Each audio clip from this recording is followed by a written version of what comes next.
эми кечеги окуя менин оюмча жакшы мындай оң жагынан көрүнгөн окуя болду. Анткени парламент өзүнүн күчүн көрсөттү да. Анткени буга чейин президент көрсөткөн талапкерлердин баарын эле колдоп коюшчу.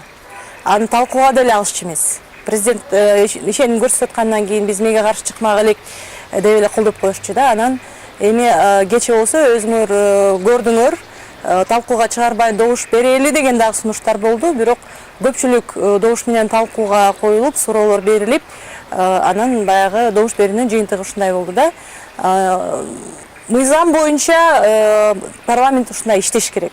Бул биринчиден жанагы система сдержек и противовесов деп коет го, ошол жердеги парламенттин жогорку мындай немеде турган, жогорку деңгээлде турган ролу да. Акыркы чечимди мына канча электен өтөт? 3-4 электен өтөт талапкерлерчи.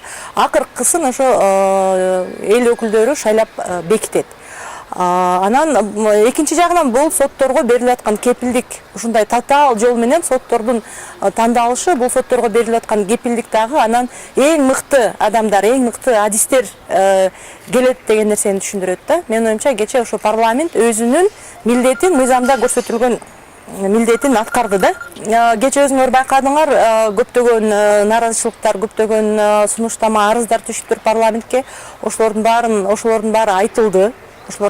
Парламент депутаттары ошо эл менен эсептешип, элдин пикирине эсептешип, чечим кабыл алганына мен абдан ыраазы болдум да. Анан эми моралдык жана укуктук кече ишеним көрсөтпөгөн соттор кызматын улантып берсе болобу же болбойбу деген маселе боюнча бул укуктук жагынан аларга эч кандай тоскоолдук жок. Воронцованы ала турган болсок, бул декабрда 17-жылы жашына жеткенге чейин сот болуп шайланган. Мөөнөтсүз. Моралдык жагын ала турган болсок, мына бүгүн көрдүңөр, жарандык коомдун активисттери Воронцовага кайрылуу жиберишти.